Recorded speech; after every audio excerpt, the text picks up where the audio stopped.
The schoolhouse was nearly empty.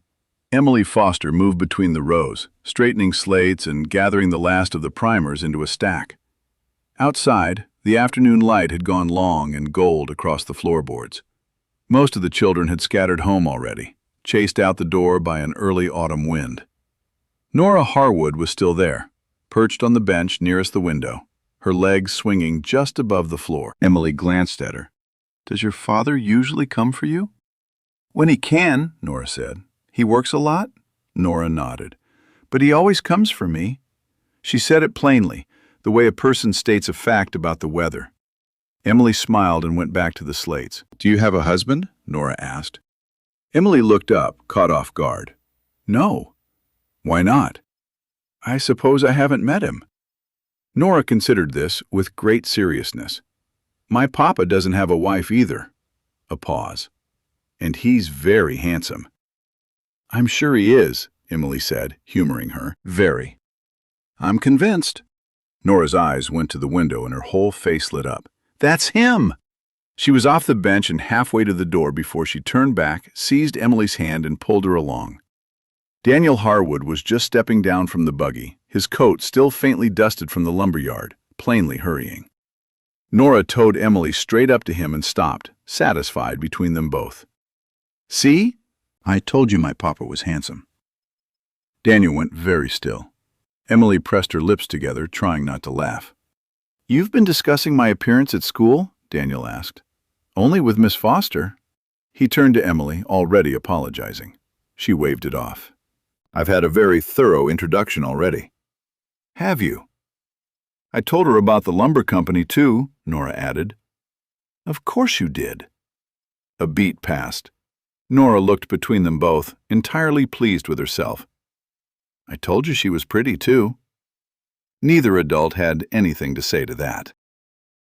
Daniel drove the buggy at an easy pace, in no hurry now that Nora was finally beside him. She had not stopped talking since they left the schoolhouse. Miss Foster read very well, she told him. She did not shout at anyone, not even at Tommy Ruskin, who deserved it. She knew French. She knew about a place in Pennsylvania where there were more trees than a person could count in a single afternoon. Her handwriting on the board was the neatest Nora had ever seen. "And she didn't mind waiting with me," Nora added, as if this were the most important fact of all. Daniel made a sound that might have been agreement. "I told you she was pretty," Nora said. "You did. Was I right?" "She's your teacher." "That wasn't what I asked." Daniel glanced sideways at his daughter. "You're 8. "I know." He said nothing further, and Nora seemed satisfied enough to let the matter rest, at least until supper. Agnes Doyle met them at the door, as she always did, wiping flour from her hands onto her apron. She had kept house for the Harwoods since before Nora could walk, and she read the day off both their faces before either of them said a word. "Well," Agnes said, "how was the first day?" "Papa met Miss Foster," Nora announced. "Did he?" "And I was right." "That will be enough, Nora," Daniel said, already reaching for his coat hook. Agnes looked at him a moment longer than the sentence required, but she did not ask, and she did not smile, though it cost her something not to. At supper, Nora resumed her account. Miss Foster knew French. Miss Foster knew geography. Miss Foster had very pretty eyes. Daniel's fork paused over his plate for the length of a breath, then continued on as though it had not. Nora watched him. "What?" "Nothing." She did not entirely believe him, though she could not have said why, and went back to her potatoes. Across town, in a narrow room above a boarding house, Emily Foster sat at a small writing desk with a lamp turned low and a letter half finished in front of her. The room was clean and plain, with just enough space for a bed, a trunk, and the desk itself. She had chosen it herself, out of 3 that were offered, because it had a window that faced east. She dipped her pen and wrote a few lines about the schoolroom, the children's names, the dry Wyoming air. She did not write about the little girl who had waited by the window, or the man who had come for her looking as though he'd run the last block. Her father's voice came back to her anyway, from a conversation months old. "You can teach here," he had said, not unkindly. "I know."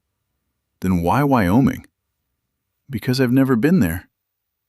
It was not an answer that satisfied him, and she had not expected it to. There was nothing wrong with the life laid out for her in Pennsylvania. A few years in a schoolroom, then a husband from among the families her parents already knew, then a house not unlike the one she'd grown up in. She loved her parents. She loved her brother. She simply wanted, once, to find out what her life looked like when no one else had already decided its shape. She finished the letter, folded it, and blew out the lamp. The next morning, Daniel brought Nora to school himself. Emily was already standing near the door when they arrived, a stack of readers in her arms. "Good morning, Miss Foster." "Mr. Harwood." Nora looked from one to the other, back and forth, with the expression of a girl who has just spotted something enormously interesting that the grown people in front of her have somehow failed to notice. The weeks settled into a shape. Daniel's office stood only 3 blocks from the schoolhouse, close enough that, he told himself, most mornings, that he would be there when the last bell rang. And most mornings, something intervened. A contractor arrived late with questions about a delivery. A shipment came in from the railroad, short 2 crates, and someone had to be found to explain it. A customer needed his account settled before he'd sign for more lumber. The foreman needed a decision only Daniel could make. A builder wanted to change an order already half-filled. None of it was urgent, exactly. It simply added up, the way small things do, until an afternoon that should have taken 10 minutes took 40.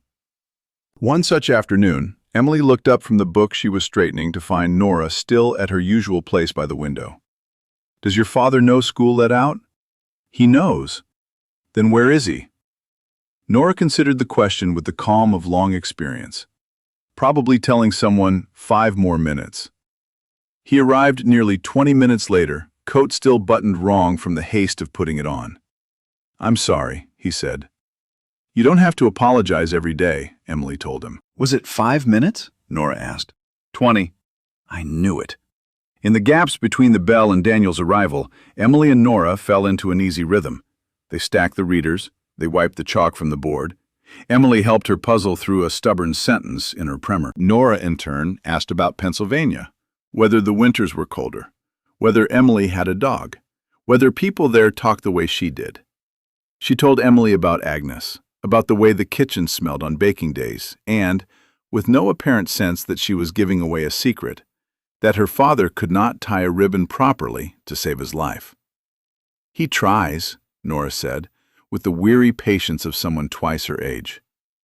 "It just always comes out crooked." Emily asked, one afternoon, whether Pennsylvania had been a hard place to leave. "Did you come all this way just to teach me?" Norah asked. "Not only you." "Who else?" 23 other children. Norah's face fell slightly. "They're less important." It was around this time that Emily first understood the size of what Daniel actually owned. Word came one afternoon that he'd been held up at the yard and couldn't get away. Could Norah walk over with someone, just this once, instead of waiting at the school? Emily offered to bring her herself, and the two of them made their way toward the depot, where the sign came into view. Harwood, Lumber, and Building Supply. Mounted over a yard stacked high with timber, wagons loading and unloading, clerks moving between the office and the warehouse with ledgers under their arms. "Your father owns all this?" Emily asked. "Yes." Norah considered it further. "He complains about it a lot." "I do not complain," Daniel said, coming up behind them with his hat in his hand. "You do at breakfast." He had no answer for that.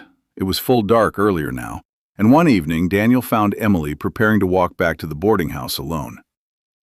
"Would you like a ride?" She thanked him and declined politely. "It's getting dark," he said. From the buggy, Norah leaned out. "I wouldn't let you get eaten by wolves." "There are no wolves on Main Street," Daniel said. "Then she'll be perfectly safe." Emily, laughing, climbed up. They rode through town together, Norah narrating the shop fronts they passed as though Emily had never seen them, which, in a sense, she hadn't, not from inside the Harwood buggy, not with this particular company. It was not yet anything more than pleasant. But it was pleasant in a way that stayed with Emily longer than she expected, after she had said goodnight and climbed the boarding house stairs. Before she stepped down that evening, Nora tugged her sleeve. "You should come to our house sometime." "Perhaps," Emily said. "Tomorrow?" "Nora," Daniel said. "What?" she said, entirely innocent. "It's a fair question." The afternoon turned to rain almost without warning, the kind of early cold snap that caught half the town without their coats. Daniel arrived later than usual, and by the time he did, the rain had settled in for the evening. He would not hear of Emily walking back to the boarding house in it. "She can eat supper with us," Nora said immediately. "Nora!" "Would you?" Nora asked Emily, as though her father hadn't spoken at all. "You cannot invite people to supper before asking me," Daniel said. "Why not?" "Because it is my house." "It's my house, too." Daniel opened his mouth and found he had nothing to say to that. Emily pressed a hand to her mouth to keep from laughing outright, and Daniel, defeated, made the invitation properly himself. At the house, Emily saw a version of him she hadn't yet met.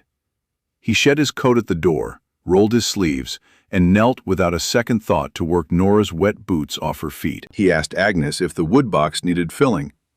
Nora talked without pause from her chair, and Agnes scolded him, not quietly, for skipping his lunch again.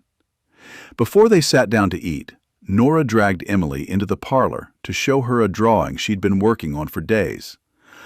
A horse that was, by Nora's own admission, meant to look better than it did. Emily didn't simply admire it and move on.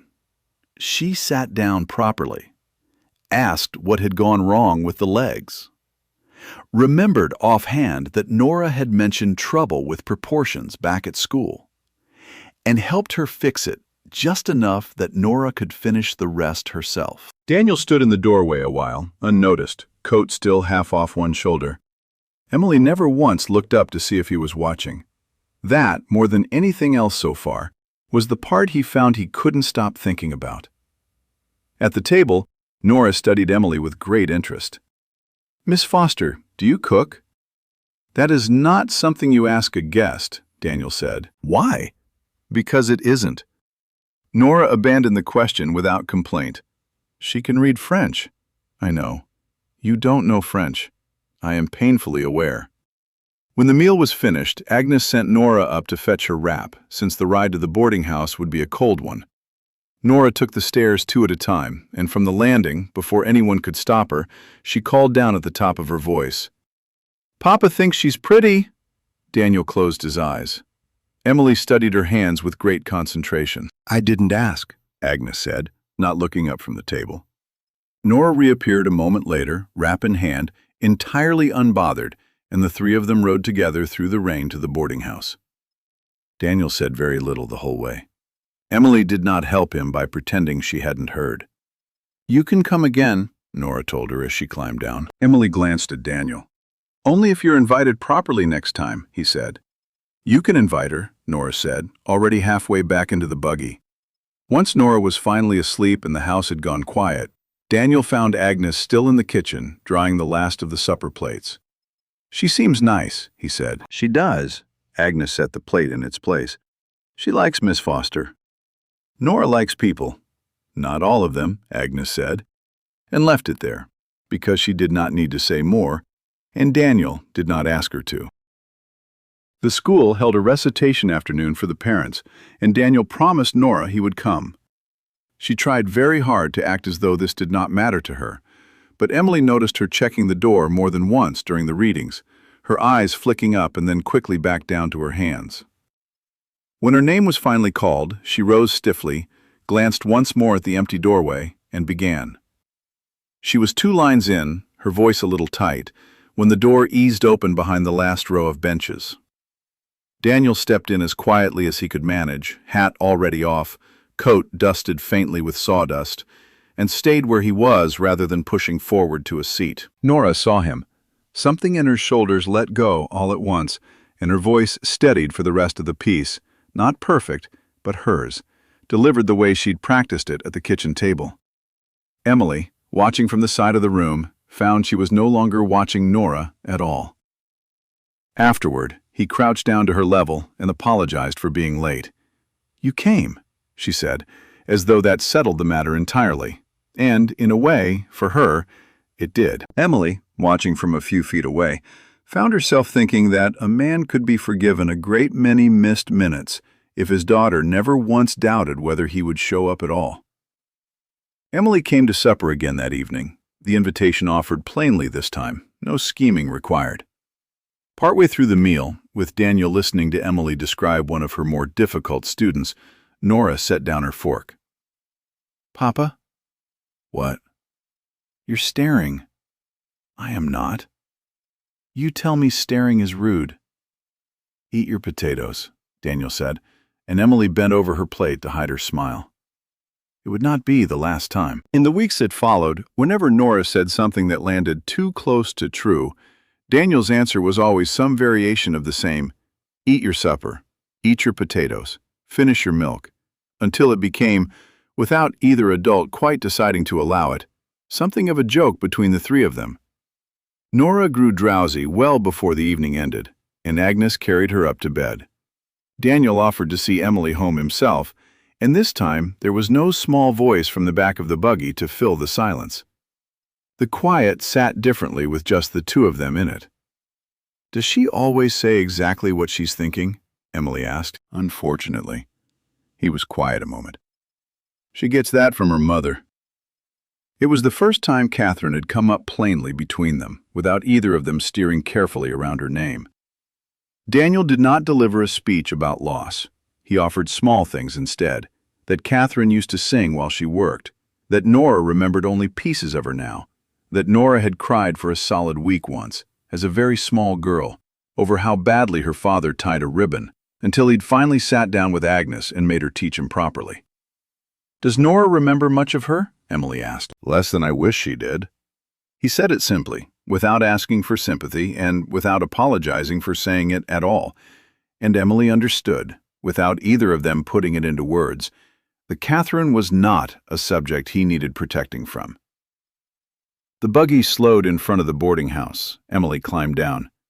"Good night, Miss Foster." "Good night, Mr. Harwood." Both of them heard, at the same moment, how strange the names had begun to sound. Nora did not come to school on a Tuesday, and Emily noticed the empty seat before she'd finished taking attendance. After the last of the children had gone, she gathered up a few pages of the lesson Nora had missed and walked to the Harwood house herself. Agnes answered the door, looking tired in a way Emily hadn't seen on her before. "She's running a fever. Started sometime in the night." Agnes stepped back to let her in. "Doctor's already been. Says there's nothing to worry about. Just needs rest. And plenty to drink. And someone keeping an eye on her." Daniel was upstairs. He had not gone to the office that day, and it did not appear to have occurred to him that he might. Emily found him in the hall outside Nora's room, and for the first time she saw him without any of the ease she'd come to expect from him. He kept pressing the back of his hand to Nora's forehead, though he'd clearly done it not 5 minutes before. He asked Agnes the same question twice within an hour. He had not touched the tray of food sitting untouched on the side table. "May I sit with her a while?" Emily asked. He nodded, grateful in a way he didn't have the words for, and Emily took the chair beside the bed. She read to Nora until the girl's eyes grew heavy, her voice pitched low and steady the way it was for the slowest readers in her class. Nora drifted somewhere between waking and sleep, and at one point, without quite opening her eyes, she asked, "Will you still be here when I wake up?" "For a while," Emily said. Nora seemed satisfied with that and slept. Daniel, standing in the doorway, heard it and said nothing, though something in his shoulders eased slightly that hadn't before. Later, in the kitchen, Emily found him again, staring at the tray Agnes had left untouched for the second time. "You need to eat something," she said. "I'm not hungry." "She'll still be sleeping when you've finished a bowl of soup." He looked toward the stairs. "I'll sit with her," Emily said. "Go eat." He went, finally, and ate without much enthusiasm, but he ate. That evening, once Nora had settled into a deeper, easier sleep, Agnes busied herself at the far end of the kitchen and left the two of them to talk near the fire. Daniel spoke, after a while, about the winter Nora was 2, her first bad cough, long before either of them knew a cold from something worse. He'd sat up with her 3 nights running, listening to every breath, certain each one might be the last easy one. The doctor had told him more than once that it was nothing. He hadn't believed it until it was over. I thought back then that if I did everything right, the right house, the right doctor, enough money set aside, I could keep anything bad from ever reaching her. He shook his head slightly. It doesn't work like that. You just sit there instead. Emily didn't offer him anything meant to fix it. She only asked, "Do you ever regret coming this far? To Wyoming, I mean?" "Not yet," she said when he turned the question back on her. She didn't repeat the whole of what she'd told her father months ago. She only added, quietly, that there was no tragedy behind her being here, nothing she was running from. She had simply wanted, for once, to find out what she would choose for herself, if no one had already chosen it for her. Daniel considered that for a long moment and said nothing more about it, though it seemed to settle somewhere in him. Nora's fever broke sometime before dawn. Emily did not stay the night. Daniel drove her back to the boarding house very late. Once he was satisfied Nora was truly past the worst of it. At her door, he paused. "Thank you, Emily." She hadn't heard him use her name before. It caught her slightly off guard, in a way she didn't examine too closely. "Good night, Daniel." Neither of them said anything more. It didn't seem to need it. Word came, as autumn tipped toward winter, that Martha Ellison had taken ill, some trouble with her chest that had kept her in bed for a week, and though she was mending, she was not yet strong. Daniel wanted to take Nora to see her grandmother before the weather turned too hard for easy travel. School had a short recess coming, just enough time for the trip. Nora's first question was not about her grandmother's health. "Can Miss Foster come?" "Miss Foster has her own life," Daniel said. "She's going to spend it at the boarding house." When Emily heard about the trip secondhand, she assumed she had no place in it, a family visit, and she was not family, and said as much when Daniel raised it with her directly.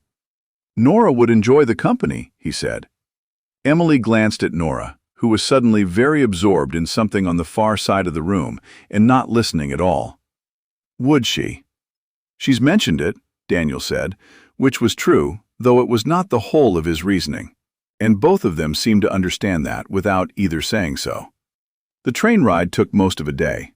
Nora talked for the first hour straight, about the seats, the conductor's mustache, a cow she spotted from the window that she was certain was the largest cow in the territory, and then, somewhere past the halfway point, fell asleep against Emily's shoulder. Daniel reached over and settled his coat across her without a word, and for a while the 3 of them sat like that, watching the country go by, saying nothing at all. Martha Ellison had recovered most of her strength by the time they arrived, though she still moved carefully, and she studied Emily with open curiosity from the moment they were introduced. "This is Miss Foster," Nora said. "I've heard enough about you from Nora to feel we've already met." "Mostly good things," Nora added. "Mostly?" Daniel said. Martha did not require an interview to take Emily's measure. She watched, over the course of the visit, how easily Emily knew things about Nora that no one had told her outright, that she feared mistakes in arithmetic far more than in spelling, that she pretended not to care about things that embarrassed her, that she talked faster when she was nervous, that she couldn't abide the skin that formed on top of warm milk. None of it was performed for anyone's benefit. It was simply what Emily had learned, the way a person learns a place they've lived in a while. That evening, with Nora and Emily occupied in the next room, Martha sat with Daniel by the window. "She trusts her," Martha said. "I know." "So do you." He didn't deny it. On the mantel behind them stood a photograph Emily had noticed earlier, Catherine, younger than Daniel was now, laughing at something outside the frame. Beside it sat a small hairbrush, worn soft with use, that had clearly not been touched in years. Emily had looked at it a while before Martha caught her at it. Martha glanced toward the photograph on the mantel, perhaps remembering the way Emily had studied it earlier that day. "Catherine would have liked her," she said to Daniel.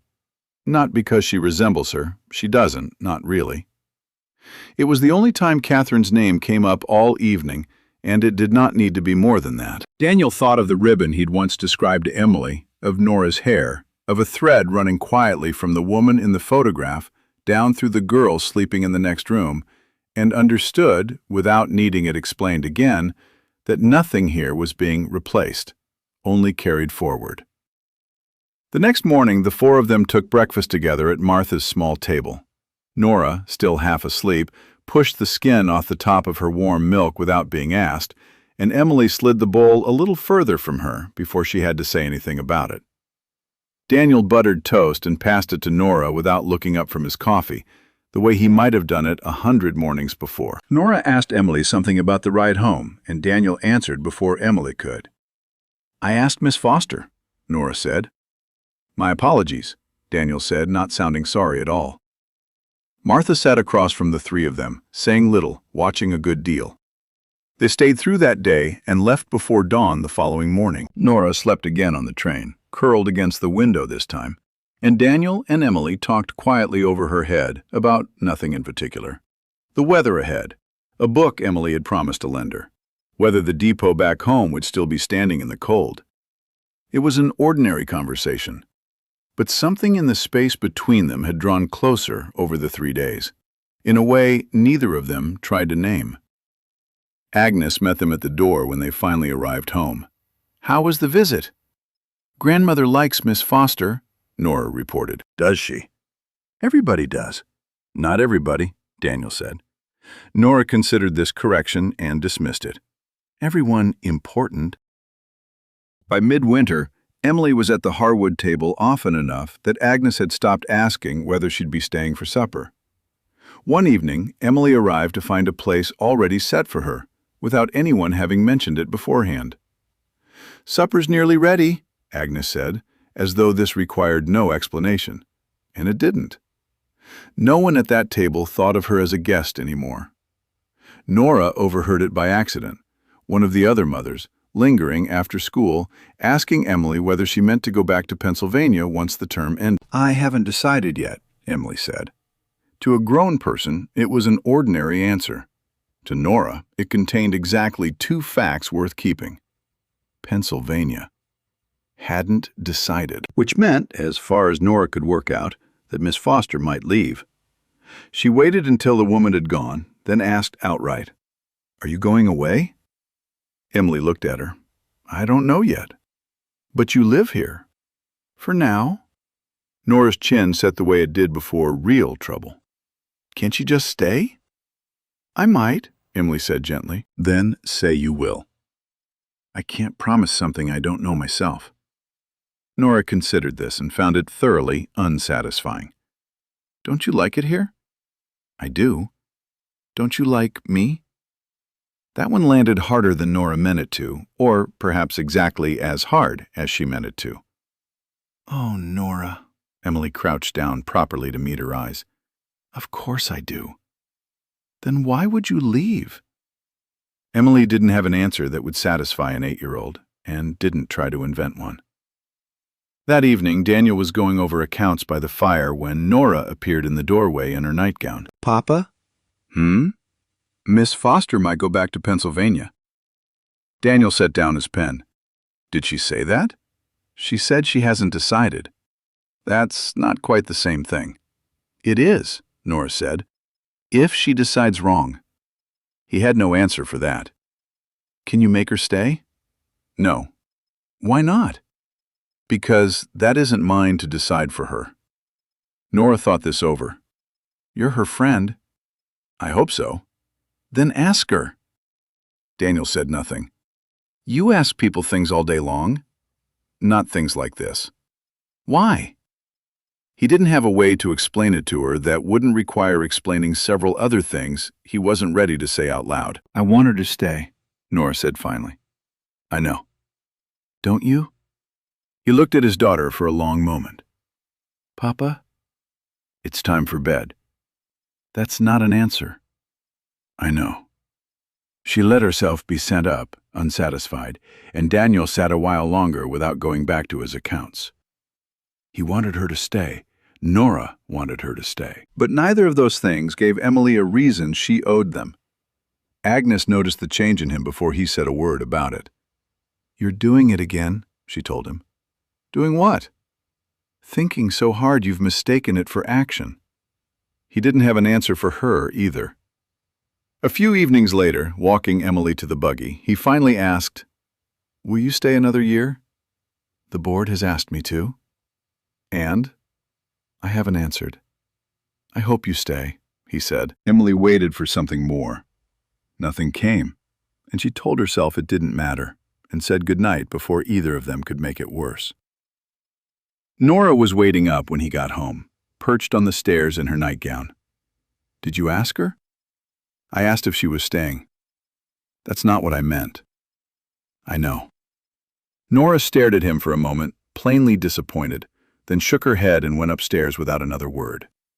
Daniel watched her go, fairly certain she was right about at least one thing. If he wanted Emily to understand why he hoped she'd stay, sooner or later he was going to have to tell her so himself. Late spring brought the year-end gathering, recitations, a table of lemonade, half the town's parents crowded onto benches too small for them. Daniel arrived early, hat already off, a full quarter hour before the program began. Nora stared at him. "You're early." "I know." "Is the lumber company all right?" "For one afternoon," he said. "It will survive without me." It was a small thing to say, and he said it lightly, but it was not a small thing, and both of them seemed to know it.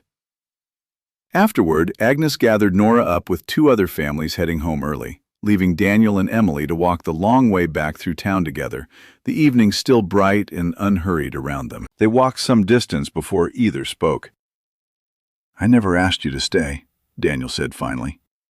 "I think I understood, better than I let on, why you came all this way in the first place."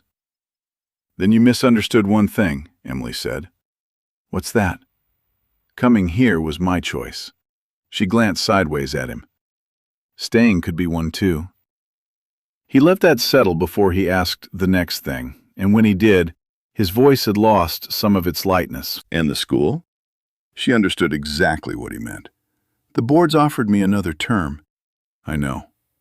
"And you know they may not keep me on if I marry." "I don't want you giving that up because of me," Daniel said. "Not any of it." Emily stopped walking. "Then don't choose for me. I can teach the term I've been offered, if I want to. And when it ends, I can decide what comes after, not before." He didn't answer right away, and she went on, quieter now. "I came west because I wanted the chance to decide what my life would be.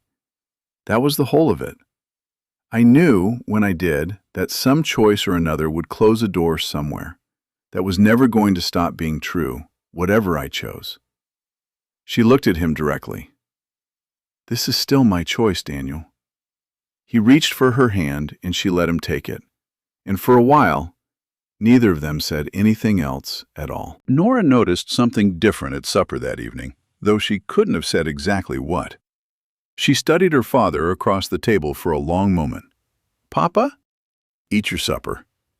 "I haven't said anything." "I know." She smiled down at her plate, entirely to herself, and did not press the matter further. She didn't need to. She had known this was coming for a very long time, and being right about it, quietly, was satisfaction enough. A week later, Emily had accepted the school board's offer for another term.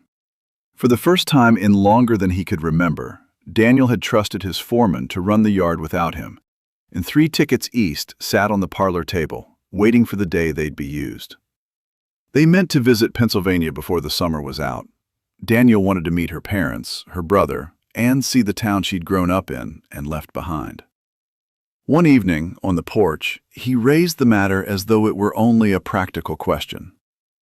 "If we were to marry, once your term is over," he said, "do you think your family could manage the trip out, or would we be going to them?" Emily turned to look at him. "You haven't even met my parents, and you're already planning our wedding?" "I was only asking." "Of course you were," they both laughed, and neither of them felt any particular need to say more than that. The answer was already sitting plainly enough between them. The morning they left, The platform was crowded with the usual departures, trunks stacked, a conductor calling something down the line, steam already rising off the engine. Daniel, Emily, and Nora stood together near their luggage, waiting. Nora could not stay still. "Will your mother like Papa?" she asked. "I think so," Emily said. "She'll like me." "Of that," Daniel said, "you have no doubt at all." "None." Nora considered the matter further. "What do I call them?" "Mr. and Mrs. Foster," Emily said. "For now?" Emily glanced at Daniel. He pressed his lips together, working hard not to laugh, and said nothing, because there was nothing that needed saying. The conductor called for boarding. Nora ran ahead a few steps toward the train, then stopped and turned back, just as she had on Emily's first afternoon at the schoolhouse. Only this time, she didn't need to take anyone by the hand. "Are you coming?" Daniel looked at Emily. Emily looked at Daniel. He held out his hand. She took it. Together, they followed Nora up the steps and onto the train.